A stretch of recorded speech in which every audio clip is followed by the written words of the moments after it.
Hello. Hi, how are you? I'm fucking fantastic. No, I'm good. How are you? I'm doing great. Thank you for asking. Okay, so everybody, this is Max, and today he's going to be VOD reviewing with me. Actually, first we can look a bit at your OPGG, then we look at one of the recent games that you play, and we just go over it. I think one. Okay. Okay, sounds great. The OPGG. So You just ready to kick it off, like fully? You ready? Or we need to set something up? I'm setting up the Discord. Okay, cool. Let me know. Okay. Also, if you hear like some background noise, like the LCS team is having a good day and they're being fucking loud, so sometimes you might hear them scream. Okay, tell them I said hey. But I can tell. yes. Wait, I can tell Winsome. Oh my Anyway, god, don't make me blush. Okay, yeah, let's go. okay. So, um, first things first. We're just gonna look a bit at what you've been doing recently. Let's ask some questions. Let's have a little talk. So, you playing on different accounts, right? Like you Yeah. had a. What's the other one? Like, So I play on MSF Chim, and also Chim Possible. possible. Quick question. Why? So I think my MMR on Miss Chim Chim is doomed. So it's kind of rough to play on that account. So I've been switching a lot. What does that mean? The MMR is doomed. Like what? So I feel like my MMR is like so bad that it's just like unplayable. I still don't understand what it means. The MMR is doomed because like you're playing actually like in lower level on these accounts. Like is it like a mental thing? Like you feel like the Yeah. games are better on the other account? Okay. Sometimes it might feel like that. It's actually not real. People always like there's like the myth, right? Like losers queue exists. I don't. It's not real. Okay. But in case like it actually makes you feel better and you want to play on another account, go ahead. It doesn't matter. What I would recommend though is like investing time in one account and like playing on a similar rating, because like if you're playing a bit harder games here, right, like it's a bit higher level than this one, obviously you play against better players, so you'll learn more from that too, right? Right. Anyway, doesn't matter so much. First, the most important question usually is, so you play League, right? What's the end goal? You just want to try to get a bit better. You're just doing it for fun. Like, why are we trying? What are we trying to do when we're playing? You know, it's just entertainment purposes. Like, what is it? A little bit of everything, yeah, like entertainment, because I'm streaming when I'm playing these games, and yeah, I do want to get better. Okay, cool. Usually, right, like if we speak about improving, this is like what I discuss with most of my individual students. Like coaching a player, like coaching a professional, like player is a bit different from someone who's plays a lot of solo queue, right? Because the goals usually differ a bit. When we speak about like solo queue players, a bit lower MMR ratings, no offense, right? But usually, it's not that hard to reach diamond. Okay, that's like real. But many people make similar mistakes or have like the wrong mindset in very different ways. For example, you see people in gold play a shitload of like these really hard champs like Yasuo and Yon and Zed and shit. If you want to climb, don't do that, right? Like Okay. League of Legends is a game. There's like so many little things you have to improve on, right? Then it's like other champs, then you have like the macro concepts, then you have like the fundamentals. Then like when you go from champs, right? Let's say this is Master Yi in jungle, then understanding how all the like little matchups work, like the different decisions you have to make, like this is like a lot by itself. And if you start having like a lot of different champs you play and you need to keep learning all these things, it becomes very hard. But if let's say you just play Master Yi and at some point you feel this entire thing and you know that, you can just start focusing on everything else that matters in the game, right? So we Right. try to simplify improving at the game and sticking to a champ that firstly is not very mechanical intense, so it's not too hard to play, and sticking to like a small pool of champions actually makes you improve faster, because at some point if you play a lot of, let's say you play a lot of Jinx, right, you don't need to think what Jinx does anymore, or you Right. have played Jinx against Caitlyn 50 times right now, you kind of understand how the trades work. This becomes part of you. You don't have to think about it anymore, and when you Right. don't have to think about that, we have time to invest our energy in learning different things about the game. So if you want to improve at League, usually I recommend playing not too many different champs, not too hard champs. And I think honestly, Jinx has obviously been very OP so far this year, so this is like fine. But I don't know if I would recommend people go to play it on Samira. But if you're like, hey, I just love Samira and it feels good and like I win on games, like obviously over 93 games for this improvement, it's not that high compared to Jinx. Like if you would have not played these games and played all games of Jinx instead, maybe this would have been different, hypothetically, right? Anyway, that's all fine. Let's just look at OPGG basically really quick. We'll just look at some facts, right? Keep in mind, data and numbers in League is never ever something we can draw conclusions from, but it gives us something to look at, okay? So for example, if we go to GOLGG right now, and we go to LCS, right? Like LCS season, and we go at player stats, we can look at damage per minute. It's the highest damage per minute was Berserker, but then was his, or like let's say Vikla, right? His damage per minute was quite high, but then you look at which champs he played, and he played a lot of like Jace and Veigar, and like these long range champs. They tend to do more DPS than something like Sylas Akali because they have way shorter fights, right? They do like a burst and it's done. So this is why data in League is most of the time you need to have some nuance to it because there's way more to look at, and it's not as black as white as, oh, Vikla did the highest damage of all the mids, he did more damage than Eminence, you know? Maybe it's because he played different champs. So when we look at your stats right now, it just gives us something to think about. But when I already look at this, there's like two things which really stand out. It's the amount of average CS per game is very, very low per minute, right? And the average deaths are way too high on an AD carry, right? Because as an AD, your role is most of the time to output as much damage as you can without dying. That's usually what your job revolves around, right? Your AD carry. You're made to do DPS in fights. If you die a lot, obviously you can't do DPS. Next to the fact, your champs are very squishy, immobile, they die easily. So it's important that you play very careful because most of the time, if the AD carry dies, the fight's over. So this is way too high. So we then have to look in here when we're going to look at the VOD, right? This gives us something to look out for because like, why are we dying so often? This is an important question. Secondly, if you play solo queue, there's only one consistent source of income in the game, which is CS, because getting towers and getting kills is not reliable. It takes way more effort and way more to go right. While CS, just you have 12 creeps that at least farm every single come out of the base every single minute, sometimes 13 because of economy, right? And if you out of those 12 only get 6 on average on these champs, that's not enough. You're basically missing out on 50% of income you can have of that. That's a lot, right? That's imagine all the items you could have bought instead. So right. We need to look, where are we missing these creeps? Is it like in laning phase, do you mess up your last hit, or sometime in mid to late game you somehow miss out on a lot of resources, right? Then we quickly look at builds.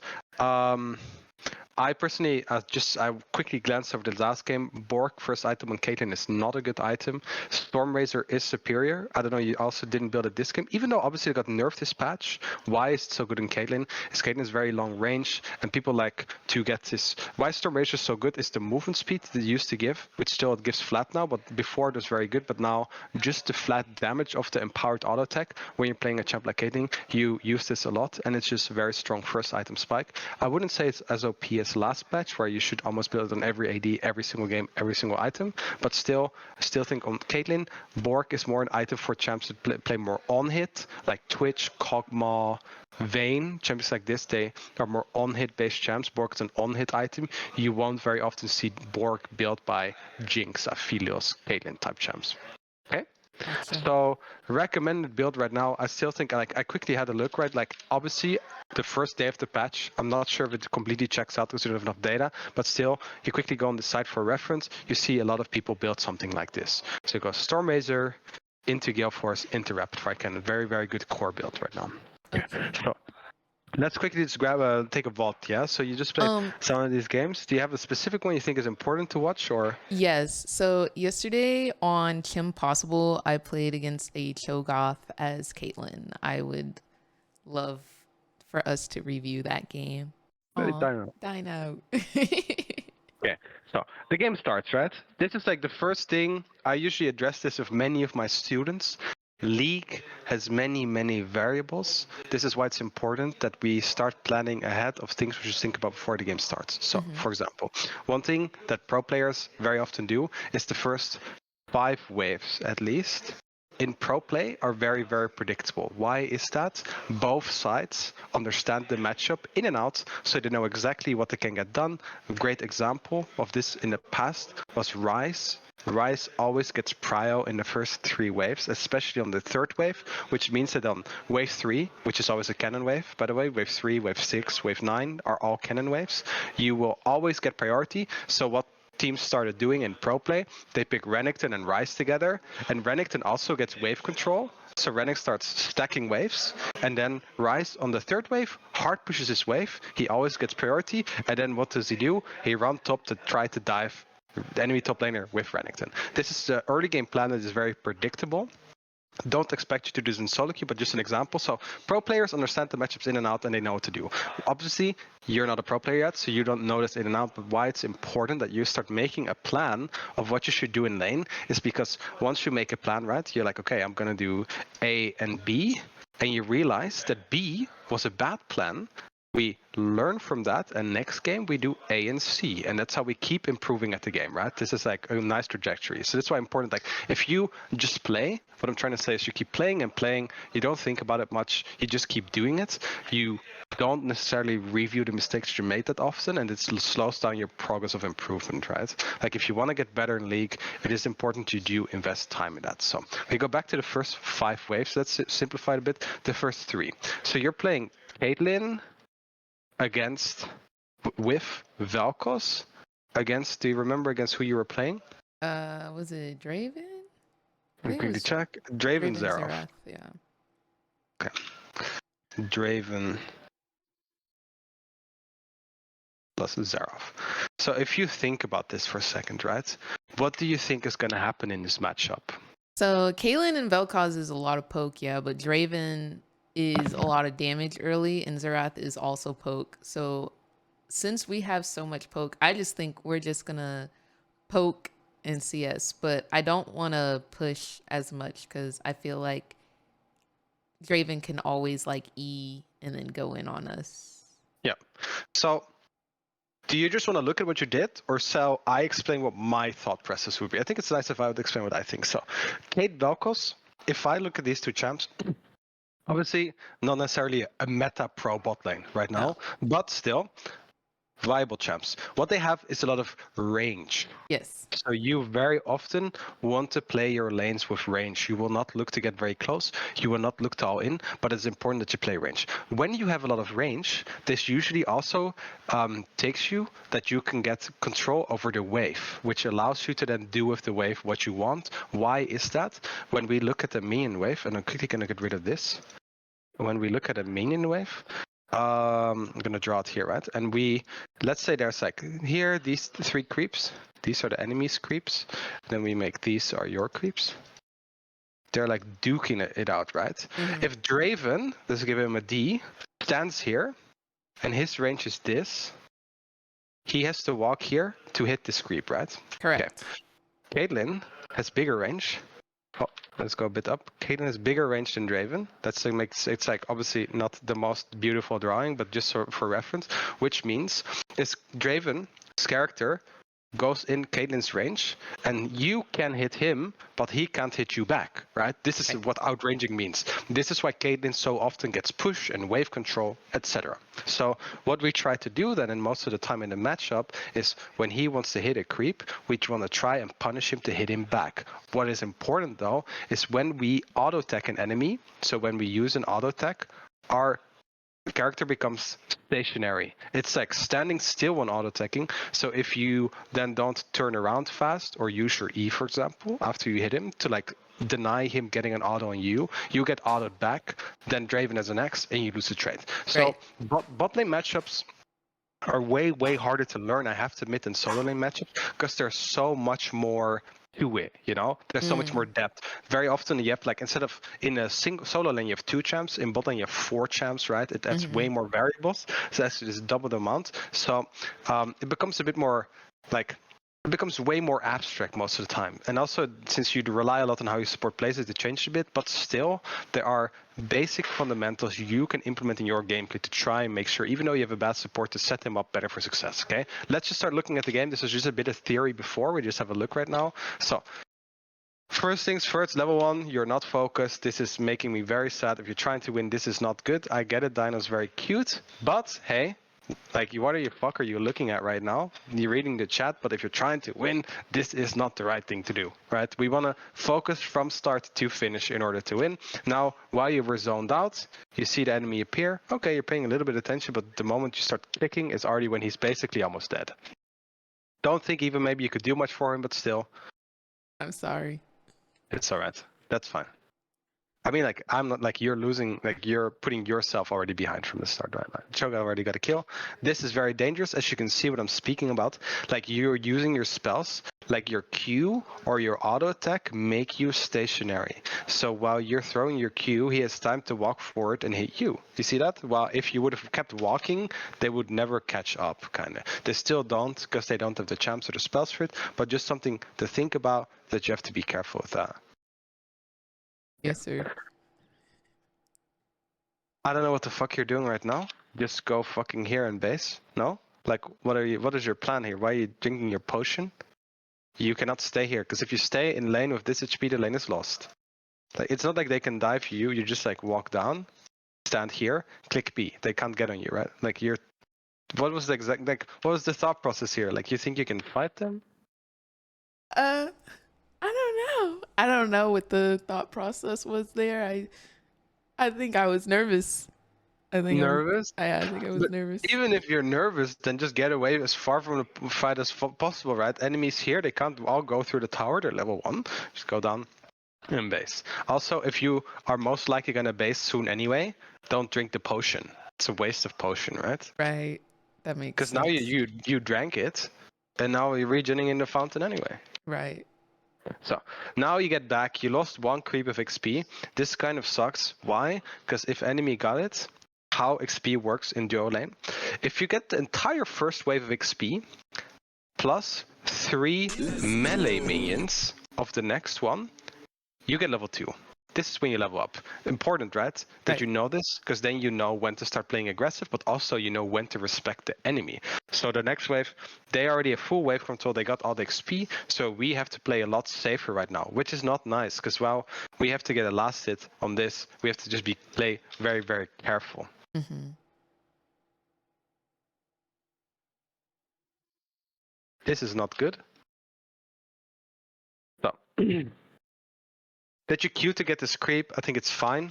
Just like now, if you look at this minion, it's very, very high HP, right? This takes like 5 to 10 more seconds to die. You don't have to hit it right now. You have to hit it when it dies, you know? Mm-hmm. And the thing is, you're walking up now, and Xerath gets to hit you for that. For this auto, you get punished. So you need to be more wary what you're gonna do. So see now, he gets his Q off. For basically nothing. Also, right here, you should auto attack him. Okay, we need to get better at punishing in lane. I have to admit, even I have to teach pro players to get better at this sometime. So don't go too hard on yourself. You know, not many people don't do this, but you need to punish people for mistakes, especially on AD. Right click his fucking head and hit him. Now he's not allowed to get this auto attack on you without you hitting him back. It's like you're walking on the street and some bitch slaps you. Like, what are you gonna do? Sit there and take it? You fucking punch her back, right? Yeah. Exactly. So why the fuck are you not doing it? You're just taking it. Imagine, like a coward. Not good. And also, we should also... This is fucking good. This is so nice, you know? Getting this auto on him, let's see what you do afterwards. And you click back. Beautiful. This is perfect, you know? Even Thank again, you. this is fucking good. It's just important. You just have to be a bit careful. Like, you see this creep, and this creep. These are your 3 melees from the next wave. Once they die, they become level 2, and they might be able to trade. Right? So be a bit careful. And I don't think you really think about this at all, correct? I think about the 3 melees, but since I missed the first one, I'm just thinking, okay, I gotta get more minions before they get minions. You know what I'm saying? I know what you're saying, and also the enemy's not playing it well because they're being very scared for some reason. One thing though that I am noticing right now is when you look at this frame, right? And I would ask you what is wrong about this right now. What do you think is not nice about this specific frame what you're doing right now? I am not keeping the triangle with Vel'Koz on the enemy. No, this is not what I'm looking for. Like, the thing is, what I don't like is that the camera is locked on yourself and I'm missing a lot of information. Like, practically, you see all this space right here, almost 50% of the screen is wasted. We don't need to see this. I want your character to be in this corner and I want to see the rest of the lane. Like, I can already see, based off the position of your camera right now, that you are not thinking about what the enemy is doing. You're focusing on hitting these creeps and getting it, but I want to see what the fuck is going on here. Why did this guy walk away? How low was he again? Like, we need those pieces of information, but if you keep your camera locked, many players struggle with this. I actually hit Challenger in EUS while playing no camera. This is impressive, right? But I got way better and I started becoming a pro player when I got very good very fast when I got rid of it, because you're missing out on information. And if League of Legends is a game that has so much information, it's important that we try to gather as much as possible, especially if we can, and now you're not. Okay? Yes, sir. So try to teach yourself or try to create the habit of being able to unlock it more. Because here, I mean, maybe you see it slightly in this corner which your camera is covering right now, but we want to look at this Vel'Koz kind of, you know? We want to see if we can hit him or fight with your, this is Zareth, I mean, with your Vel'Koz. Anyway.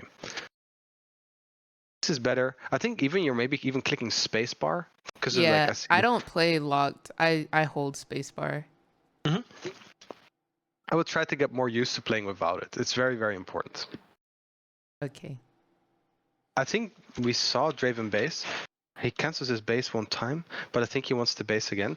If the enemy wants to base, what do we or is about to base? Shove the wave. Exactly. We get it in. We need to get it in. We need to get it in. And now you're like waiting to, like, you're last sitting it. I don't understand why. Like, this is why also what I mean with like gathering the information, because if we gather a piece of information like, hey, Draven is basing, there has to be like a follow-up to that. What is the follow-up? It is push the wave, because when the wave is on their tower, what happens? They lose XP, they lose gold. Exactly. They lose the resources, which is what we want, because League of Legends is a game. It's almost like resource management, right? The team that has more gold and more XP, stronger, usually wins. So why the fuck are we not trying to gather that in early game already? Okay, so. Right. Now here. Oh, hello Katsu. I'm in a call, bro. Now here, your Zareth is fighting.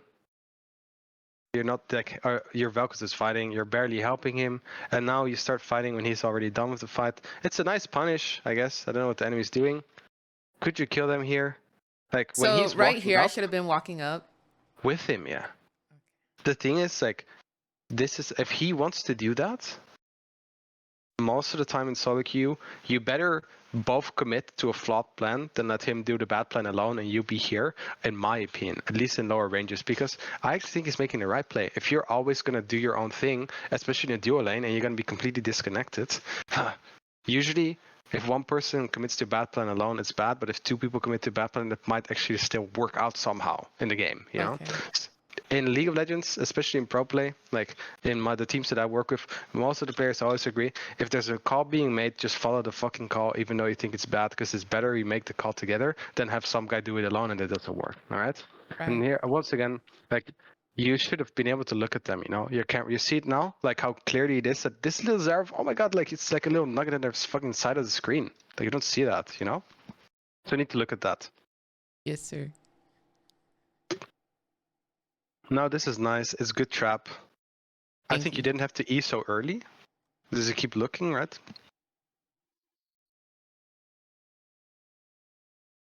He's trapped. You walk forward before you auto. This is very good. And now you keep autoing and autoing and autoing here till he's almost out of range, and then you can EQ him and it's fine. Because the moment when you EQ is usually like your quote-unquote exit play, right? If you EQ and walk forward, usually it's a bit strange, because you commit to dashing out, so you're creating more distance between you and your enemy. If you want that, then go out afterwards, kind of, you know? Because here, This guy, I don't know what the fuck this guy's doing, but he actually should die for this. So put a trap in front of him, he has to walk into it, and if he wants to walk around it, he gets more autoed for it, right? Right. But what he does is he exhausts you. He also put the trap like on him, which obviously like when you put the trap, it takes like some A time second, till it opens. So it's better to put it in front of him. Also, if you get exhausted like that, and if you feel like you can kill him, you click cleanse, and it takes away all the debuff. You get your damage back, and you're not slowed anymore. But if you just hear like, hey, you know what? I'm not too sure if I can kill him. Just take the exhaust and go out, okay? Because now the wave is in. Practically, you have no job here anymore, right? The wave's in. Let's go. Decide to stay. A little bit scary because I legit have no clue where enemy jungler is, and what I have to say, jungle tracking in low elo is way harder because enemy junglers, their decisions don't make any fucking sense, right? If you're playing pro play, usually junglers passing one side and their next steps become quite predictable because if they don't do that, they lose out on resources. But in lower MMR ranges, people don't really think about that, and just the most random shit ever happens, right? This is true. Yeah. If you don't have a ward, if you're like confident that you're not gonna die here soon because you think the enemy jungler is not here, go for it. But as long as you thought about it initially, that you're willing to take that risk, you know, because as I said, dying in solo queue is bad because you're losing resources and giving enemy resources. Yeah, that would be a bit unfortunate, right? Anyway, the wave is in. At this point, I'm like, it becomes a bit scary. You're extending your stay so long, and now the enemy gets the base on a cannon wave, which is very nice, because basing on cannon waves usually ends up making you lose less resources than on normal waves, because cannon waves take longer to push. So you see how long it's taking you to get this into the tower. Next to the fact, if it goes into the tower, the cannon minion tanks many shots before the entire wave dies, because the cannon minion usually, if all the minions are in tower range, the priority is like first cannon minion, then melee minion, then casters, right? That's usually how it goes. But since this guy comes first in the range, it kills him off first, then it will start hitting this, and then it kills these guys. But because this cannon minion is more HP, it tanks more shots most of the time. Anyway, so they based on a cannon wave, which is good, quite good for them, because now, even though they did lose the cannon, they still most likely get most of these casters. At least they should have been able to if they were fast enough. Anyway, we base. Is there a play sign, like play thing? Yeah, I see. Okay. I see it. It's like stuck kinda. Okay. I don't know. I maybe get rid of it. I It's think like I just wanted to make sure it wasn't like on yeah. my, I think okay. it's bugged. Okay, I don't know. okay. No, it's Maybe fine. I can refresh it. Maybe it's fixed. Okay, Okay, bet. yeah, it's fixed. Yeah, okay.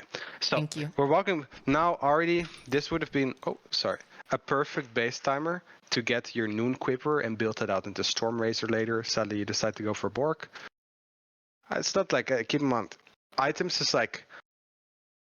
It's like low-hanging fruit, kinda, trying to perfect that, because League has many things you need to get better at, correct? There's many layers to things you can do right.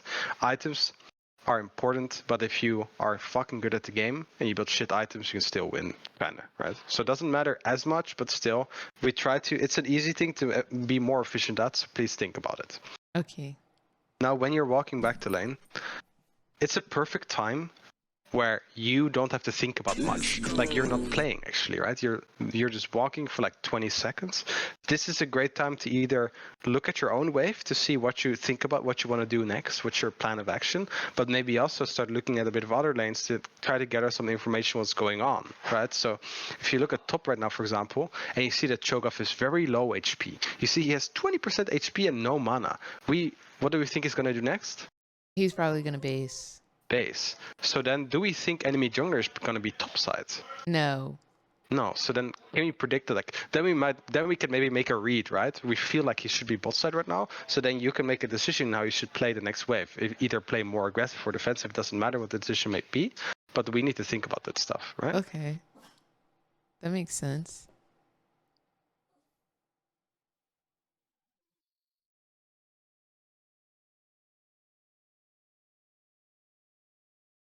Here you're just receiving the wave on their tower. This is fine.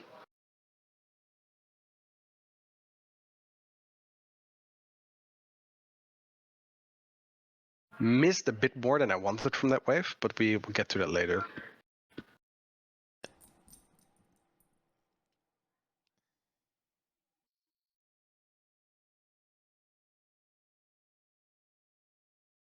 I promise I'm trying to dodge. I mean, the thing is, many players often go very hard on themselves when I'm having a coaching session, right? If they don't dodge a skill shot or have a bad flash, these things don't necessarily matter that much to me. Why is that? Because if even Korean and Chinese pro players occasionally flash into the fucking wall or like don't dodge a skill shot, it's just like something that's so not important as a coach to focus on, because at the end of the day, on a good day you might get it right, and on a bad day you might get it wrong. It's like so situational. We rather focus on the bigger picture, fundamental things we can improve on to up our gameplay, right? So don't worry about it. I don't care that you got hit. Maybe you could have stepped forward. Doesn't matter. All good. Okay. Thank you. This is nice. Are you okay? You sound so like. Yes. Yeah, I'm good. I'm good. I'm good. You sure? You need a break? I'm great. I'm great. I'm great. I'm great. Okay. You ready to continue? Yes, sir. Okay. So this is fine, right? Get the skill. Good. Now we need to ask ourselves, what should we do next? Can we kill him? No. No, not anymore. So the moment when he's out, we go back to the wave. What we could do here, though, which requires a bit of coordination, but if enemy support is dead and this guy's low HP, you could dive him on the next wave. I don't expect your jungler to see that. Maybe you could have pinged it, but this is fine.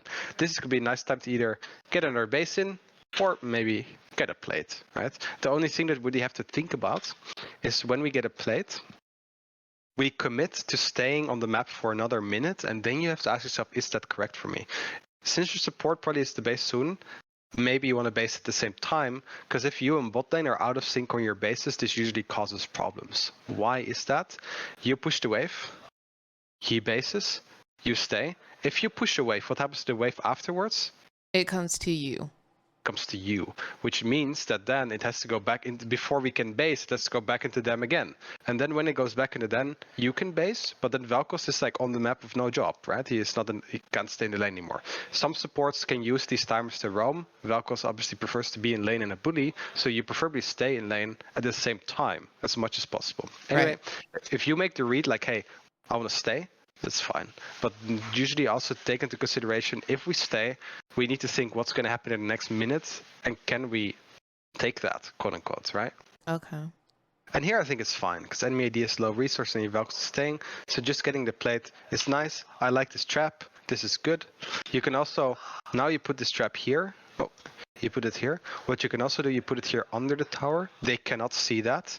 Pro players know that this is almost always trapped, or they will not walk here. But very often, if they don't see it, they might think like, oh, it's not there, and they just walk into it and you get a free trap on them, right? So right here under the tower is a pretty good spot. This is also fine, because now you force him to never be able to cross here and play more here or here, so you can line up your Qs, right?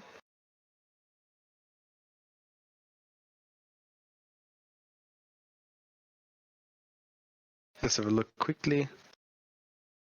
I think here you could try to look for Q, because he's slowed, So try to line up your Q ability with other CC abilities. Okay.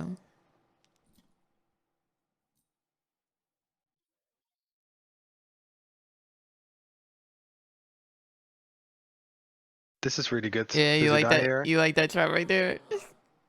I liked it. That was good. That was fucking good. Thank you. Just now we have to base ASAP because the Zerv is popping off. Maybe even just base right now. Yeah, I don't think we can shove this. Maybe you could ping your jungler 1,000 times to come and help you. Dino, hush.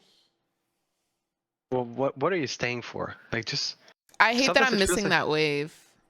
I mean, it sucks, right? But like, what if you stay and you get killed by enemy jungler, It's like even worse. Like, sometimes I think people in League also need to understand a bit better when to take the L, because sometimes they don't take the L and they take a way bigger L 30 seconds later, Right. And I think also, I'm pretty sure this wave is bouncing anyway. Like, the wave dynamics and how waves function is a bit complicated because there's like so much layers to it. But usually, I'll try to get a picture of the game. If you have a cannon wave, if you have normal wave, so that's like six minions versus 6 minions, if it's like in here, it usually stays frozen. But if a cannon wave comes, it always breaks out of here and bounces back. So right here, the wave was like kind of in this position, right? You're not going to lose that much of it because the cannon wave is coming and it's going to get back in your direction, which actually means that Draven is going to lose more. Okay, but this is like really, really complicated. You know, I would not think about it this much, but just to give you like a quick fun fact. Damn. See, you got all these creeps still. You see it now? Yeah. You got so much. It's fine. A big wave.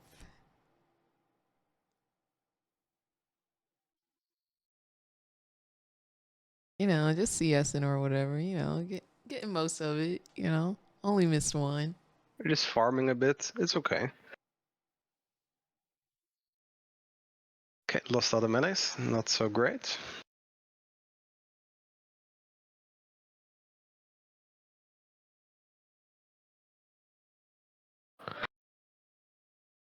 Oof. He's dead. Should be dead. Okay. If you look at this again, can you puzzle out how he would have died from this frame?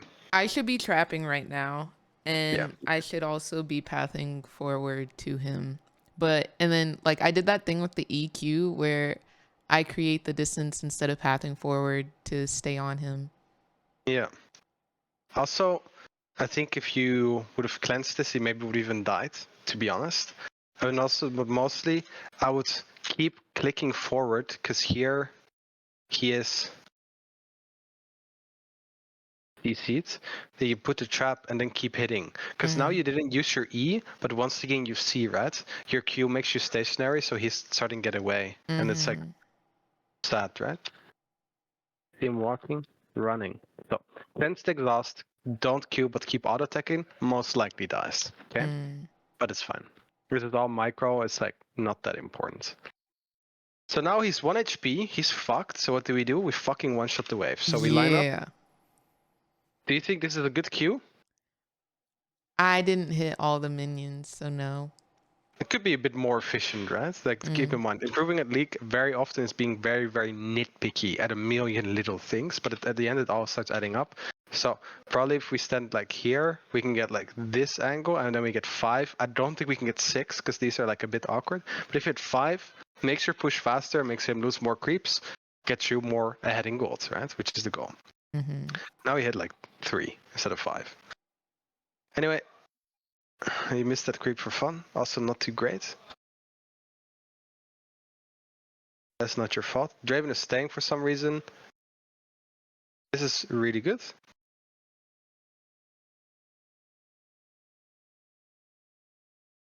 This is fine.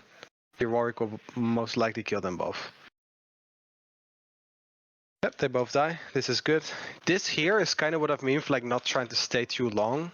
Because I don't know what you're gonna do, but if you stay here for too long, you kind of have to push the next wave, and you cannot push the next wave. Okay, it's bad to push the next. Yeah,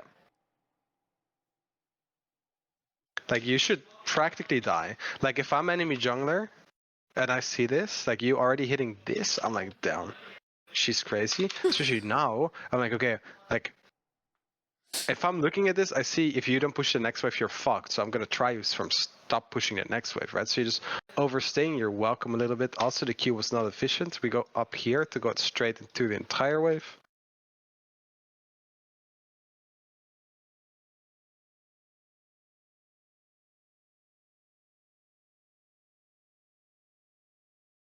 Yeah. So this is the first, like we look at the first 10 minutes of the game. Okay. Let's recap a little bit what's like most important. So the 2 or 3 things which are like for you to like think about more, because like I'm saying a lot of things because we're just sitting here for an hour. You're not like a client or a reoccurring client, so I try to also give you as much little information as I can. But the 3 most important things will probably from laning phase come down to first, which will help you get way better, is if we get our camera control on a higher level, because we're just missing out on information. And now if you would, for example, look at Vel'Koz hitting him, I think if you would see that happening, you're more inclined to follow up on it too. Well, now you're just missing out on opportunity, which is not good. Secondly, we need to punish way more. So if enemies walking up for creep, which he wants to hit, and he hits the creep and you hit him, that's really good. Remember level 1, when his Xerath bitch slapped you in the face and just let him do it, that's bad. But then a few seconds later, when you're hitting Draven in the face for hitting those 2 creeps, that's fucking good, okay? But punishing a lane is very important. And the third thing, like we're 10 minutes in the game and you have 75 CS when you could have had 100, is missing out on a lot of gold, you know? So if you want to actually improve at League, you can do little exercises, right? You can go in a custom game, you can just hit creeps for 10 minutes. Like some people recommend this exercise. I don't think it matters that much, but you go play a champ like Anivia, you just go play mid 10 minutes straight, try to get as high as you can, track that, put it in sheets, look at your progress, or you can also just play a champ that sticks to your role, but just only last hitting, so not hitting the wave the whole time, but only last hitting, except if you need to balance it out, because sometimes, as you know in League, 2 creeps are getting low at the same time, and they're also going to die at the same time. So a few seconds before that, you need to prepare one so you can first kill this guy and then kill this guy after. But try to go in a custom game and improve your CS numbers, because you're just missing out on gold right now through silly mistake that is losing CS, which is very, very, very bad. Okay, but for now, these 3 things are a huge priority. Stop clicking spacebar the whole time. It's going to be very hard to get rid of that habit. Punish more when the enemy is fucking inting, and don't lose as much CS for now. Okay. I have a question. What do you do in laning phase if you want to auto a CS, but the enemy ADC wants to auto a CS and they're going to be in your range? So basically the question is, do I drop a creep to hit him? Yes. Depends on a few things. It matters how much you can hit him afterwards. It matters a bit on champ too. For example, Lucian can do like auto attack, E, auto Q, auto W, like there's like many ways you can punish, right? On Caitlyn, I would recommend for now emphasize CS for a bit. Actually, let's just keep it short like that. For now, I would recommend emphasizing CS for a bit, because I have to say, the moments when you both have a creep dying at the same time will be a bit slim. You will not run into that very often in lane, okay? Because most of the time, because this would mean that the wave would be perfect in the middle and everything is dying at the same time. When preferably before that you've like it's very often it desyncs. So for now, just keep it easy. Prioritize high CS numbers, because high CS is guaranteed resource, okay? That's what we want. We want guaranteed gold, so we get guaranteed item leads. This helps us fight. Now here, you're coming out of base, you've just based, you got your Bork. Your team is going to fight on top side. I mean, should you have went there? Most likely not, because enemy AD is going to get 2 plates, you lose a lot of waves. But in a situation like this, in solo queue, you're just fucking praying that your top side wins the fight. But we have no influence of that outcome, okay? Right. But that's okay. For AD carry specifically, this is important, because for AD carry, we prioritize gold because we prioritize item spikes. But for other roles, like let's say people in chat that play support, very often you want to assist in the skirmishes as much as possible. Okay, here you're shoving. This is good. He is right? Huge problem. So he has no spells. So if we can keep him locked in lane, it's very good. This is a nice try, I have to say. Very good. Thank you. It's good. You hit him here. This is nice. We just have to be a bit careful right now, because our Warwick and our Scion just died. So they have 2-man advantage on the map. So I don't know how long you can stay here. And you might get your first death here soon. I didn't see the game, I'm not sure. But I expect people to come run here at you soon.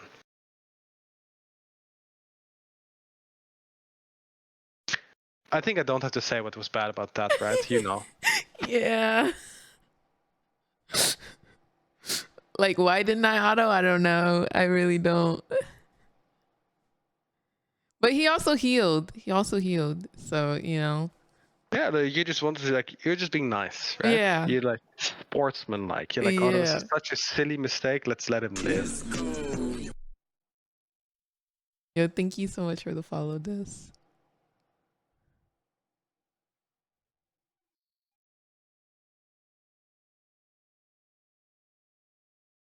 You need the base ASAP. Oh fuck, you're gonna die for 2, I already figured. Do you think, like, we just have a quick second, Jam? The thing is, this is like general league talk. You know, like in poker, people look at their opponents, right? To try and look inside their brain. What the fuck are they thinking about? Same thing qualifies in league, where if you're laning the whole time and the enemy doesn't walk up and randomly this guy starts running at you, you know? What do you think? He wants to kill me, or somebody is here. Yeah, he was not trying to kill me the entire time. The question then is, why did that change? Most likely there's someone there. So there's also the next step to it. This is what pro players do. It's called bluffing, right? So in Challenger, like in pro games, when you don't know where the enemy jungler is, people play more aggressive to make you scared like the jungler is there, which very often is not the case. But here, this is a gold game. My guy Yasuo, why the fuck is he clicking forward? There's nothing. Like, the thing is, even if he clicks forward here, he's not getting on top of you anyway, right?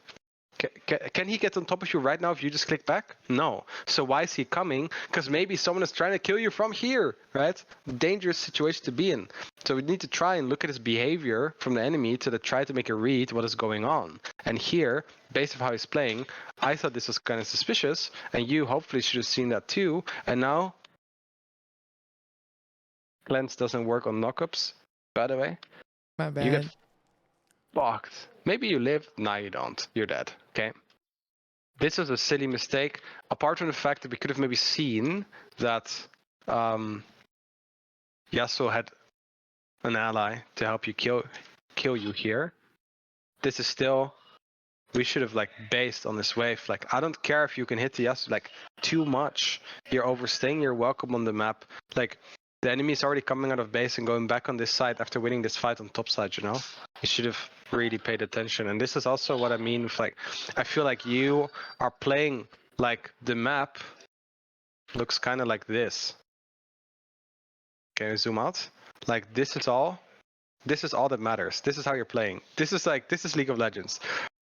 A bot lane 2v2 lane, but everything that's happened around here, I just hope they don't show up, you know? This is kind of this is all you're ignoring. Like, you're focusing on the bot side, which kind of shows by the way you're looking. You're not looking at other lanes. You don't feel like you're paying too much attention at like the jungler or where he is. And then random, like, if I was playing against you and I feel like I would run bot 50 times, I could maybe kill you like 30 times, you know? This is what it looks like right now, because you're just playing way too tunneled on what's going on. We need to think about the bigger picture. Everything's happening on the map, okay? Yes, sir.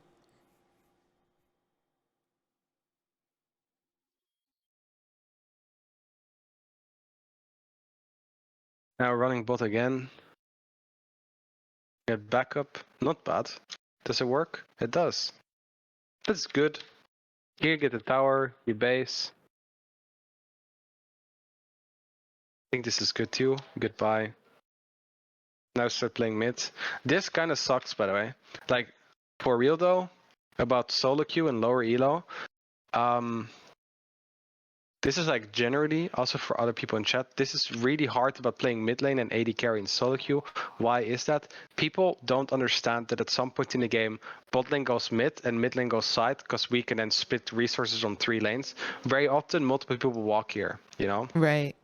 It sucks. I actually didn't figure out a solution to this problem yet, except just try, if you have more people mid, so you see someone else show on side, just try to force a fight maybe. But like now, this Warwick is standing here, right? And if you're sharing your farm, it just kind of sucks, because you see this wave in bot, we're just losing resources here, which kind of sucks, but you can't do much about it. This is, by the way, why in lower ratings, people also usually have less CS, because the team is just share it more. But what we did well, before we die, is we realized Warwick is mid, so we used that to get the tower. Okay, that's pretty good. We just kind of overstay our welcome. Like, the mini objective here was to get the tower, which we did, and now we better get the fuck out. You know, it's obviously tempting to hit him here, but you have 2 wards up. Also, you didn't get blue trinket at level 9, which is not too good.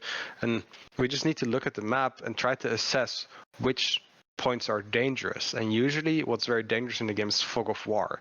So we don't see anything here, so this could be dangerous. We don't see anything here with no wards, so this could be dangerous. So we try to where we stand, maybe stand here, or just go back completely. We can't go here, or here, or here, you know? All dangerous, very dangerous. And in general, crossing this line usually is a bit scary. So we need to try to look at the map the whole time and make an assessment how we can die, especially say the carry. You're thinking about this almost the most. How can I maybe die, and how do I prevent that from happening?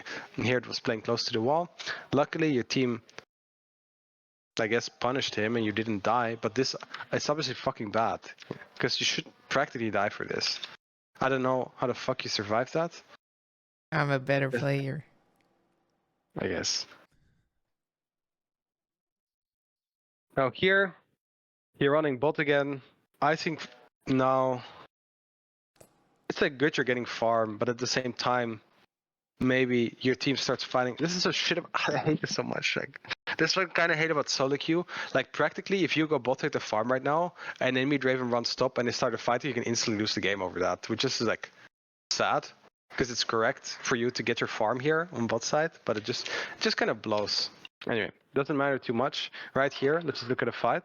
So, camera, right? This is not interesting. We need to see what's going on here. Preferably your character's like in this little corner. Drake is here, and we see all of this. But this is all missing now. I don't know what's dangerous to you. And now we're gonna see how this clip develops. Fucking Dino is fucking turning up while you're hitting the Drake. Putting him on the ground. You see this? This is my AD carry. And this guy, like, they're coming in. Oh, it's such a disaster. Look at it.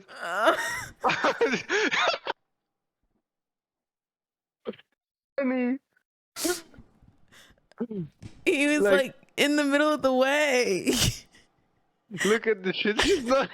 The enemy is approaching. She's not even looking at the screen. Yeah. Yeah, I don't know what to tell you. This is obviously not optimal. I wouldn't say this is very, very good for... Yeah.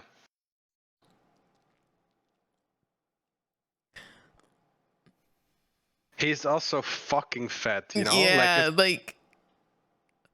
Okay, one thing also important to know about solo queue, you're not always like meant to win every game.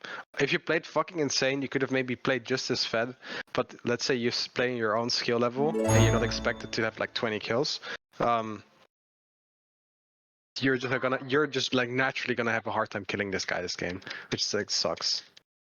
Anyway, we don't even have to look at this fight, because I think this frozen frame looking at the bottom left corner kind of explains why it didn't go too well.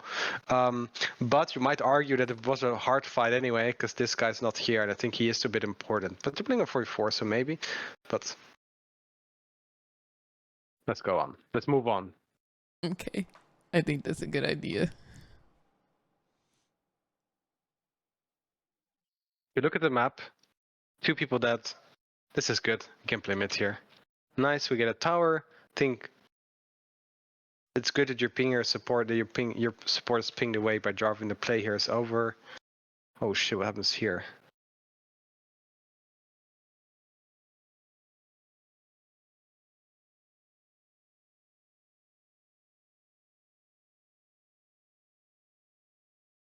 Yeah, I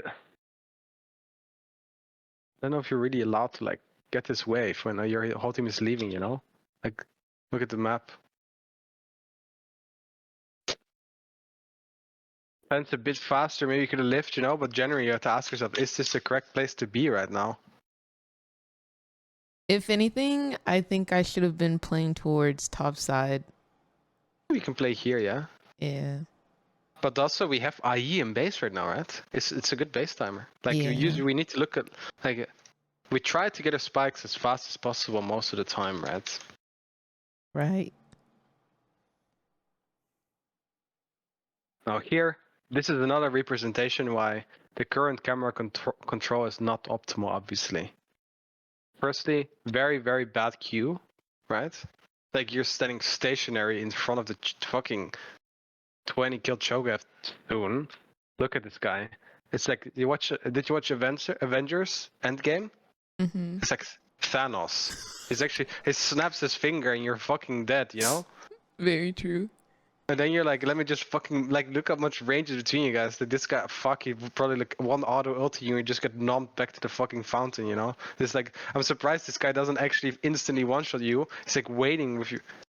He's waiting for something, I guess. Oh. Oh. Oh, I actually found the right timer instantly. That's kind of actually impressive, to be honest. I don't know what he's doing. He's waiting for something. Maybe he was on cooldown or some shit, you know? But like, this is obviously like completely insane what's happening here. Yeah. So this is not good. You're queuing when he's walking at you. You should always be dead here. Just be careful. Like, try to keep your distance. We need to like understand Cho'Gath is this, and his Q range is obviously something like this. Not the most perfect circle, let's say. He can Q like this, maybe a bit more. So we need to try to play in and out of that, or completely out of it. You know, because once we are like here, need my mouse back. Oh my god. Now it's just like cues you here and you have to flash, but you don't have to flash, so you die. So another very dangerous play. I think his Q's on cooldown luckily, or is waiting to hold it or some shit, so like it doesn't instantly fuck you over. The enemy's taking a bad fight, so it ends up maybe working out, you know? But this is instinctively so wrong. You see that? Yeah. Like, you should have already been dead before this fight started. It just works out because the enemy is also making mistakes. But we don't care if the enemy makes mistakes. We try to make our own game as good as possible, right? Right. So, anyway, you get a shutdown. You're building LDR now, which is good. Now let's see what happens here. At least you're looking at what's happening. This is good. I think now focusing on yourself is nice.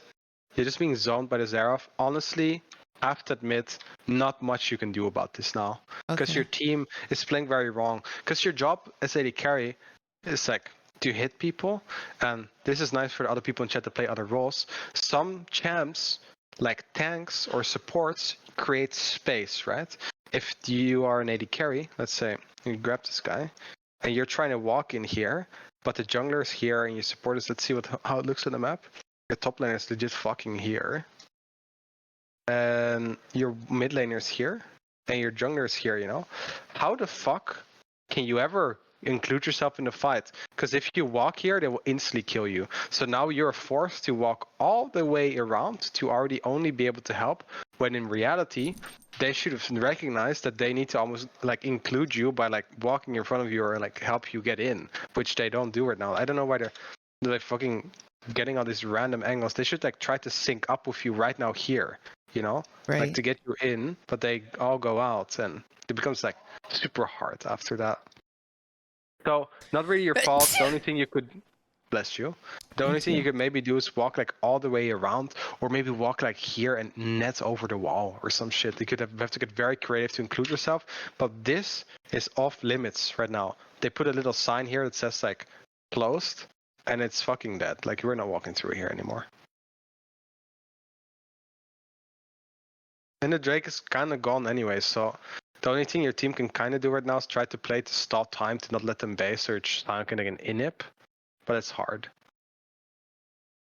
It's well played. Playing good around his range. Thank you. Two people are dead now, so like, even though like the play is just kind of over. I hope you recognize You're not that. gonna like what you're about to see here. My god.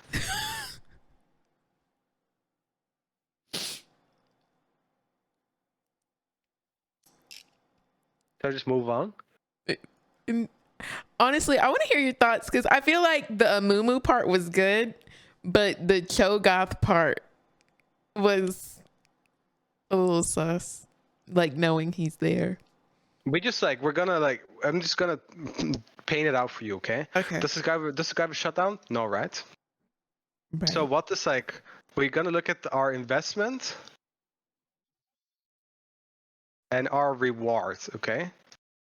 And next to that, also, we can talk a bit about our loss. So what do we invest? My flash. Flash. I think you'll even cleanse. And your life, right? You invest your life. Because you will die too. Yes. So your reward is what?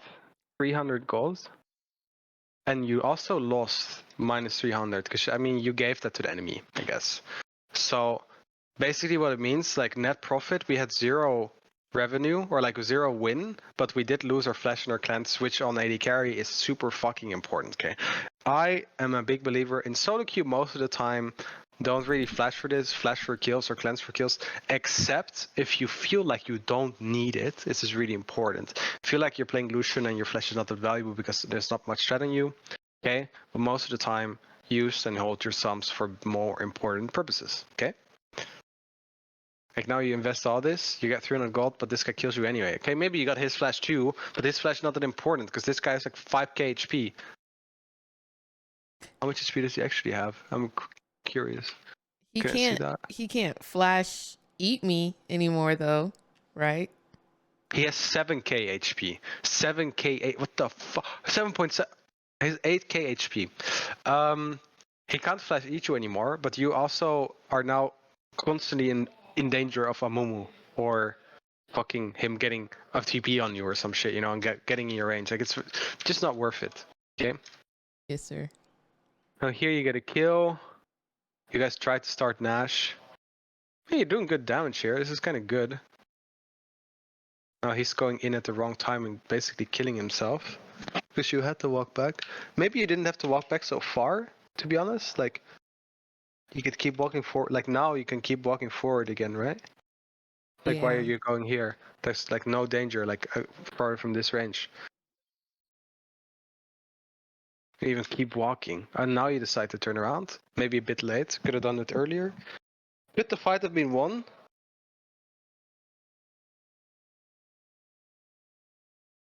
Now let's see. To be honest, maybe yeah.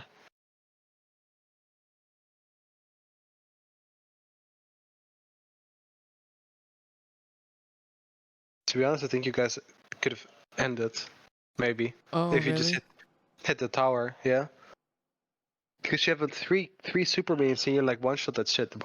But it's a bit dangerous. It's a bit risky. I Oh, I understand. remember this place. So like I was thinking after we killed them all right there, I should have gone mid and gotten that tower and we pushed through mid. But then Warwick was pinging we go through top, and then I was also pinging we do Baron. So like something on that side of the map, but he was pinging we go through like go to base. And then all we did is we walked around in circles, like we didn't do anything. I remember being so upset about this. Like I we can see actually did that. nothing.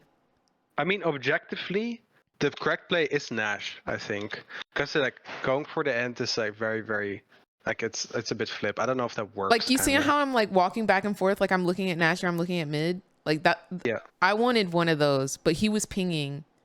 I think mid is like a bit hard. I mean, the tower's low. You probably would have killed it. The only thing is like mid inhib is the most useless one out of all of them because most of the time people will get priority on mid anyway. So like it quote unquote auto pushes it auto pushing itself due to a super minion doesn't matter that much. So usually in pro games very often you see people care less about that. Because the side ones are very important because it means you can ignore it. You don't have to give it attention anymore for it to create a pressure point.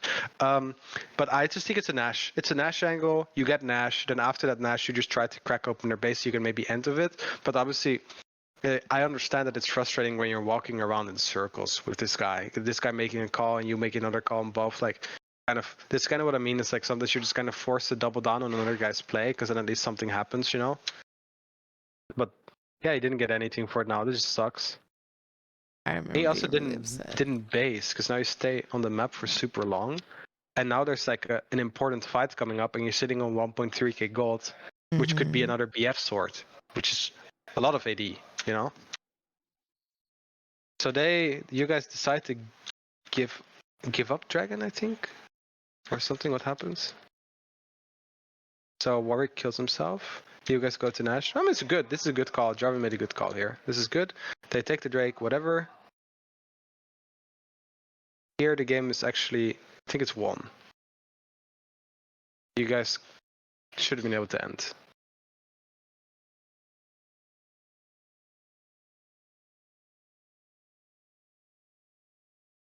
The sign of TP, I don't know if you checked that, but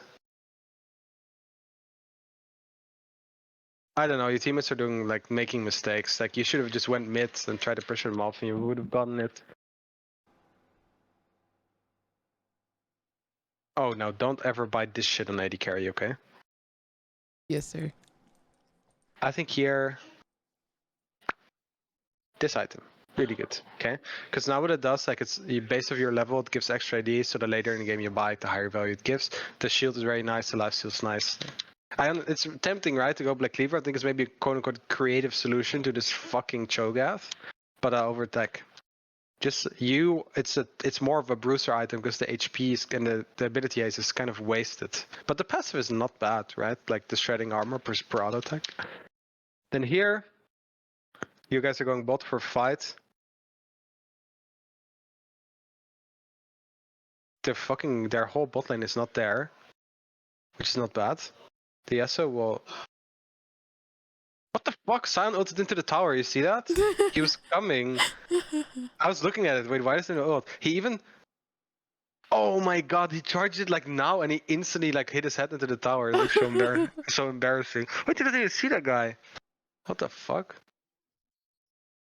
And you're kind of hitting the tank, actually doing a lot of damage. I mean, your teammates all died before the fight started. That's just like a little bit unlucky, to be honest, you know. And they end soon. They get Elder. It's like GG, right? This game goes on so long. They could have, like, both teams maybe could have ended way earlier. Okay. All right. So let's recap. Yeah. Cho'Gath ended up having like 11k HP. I just want that to be known.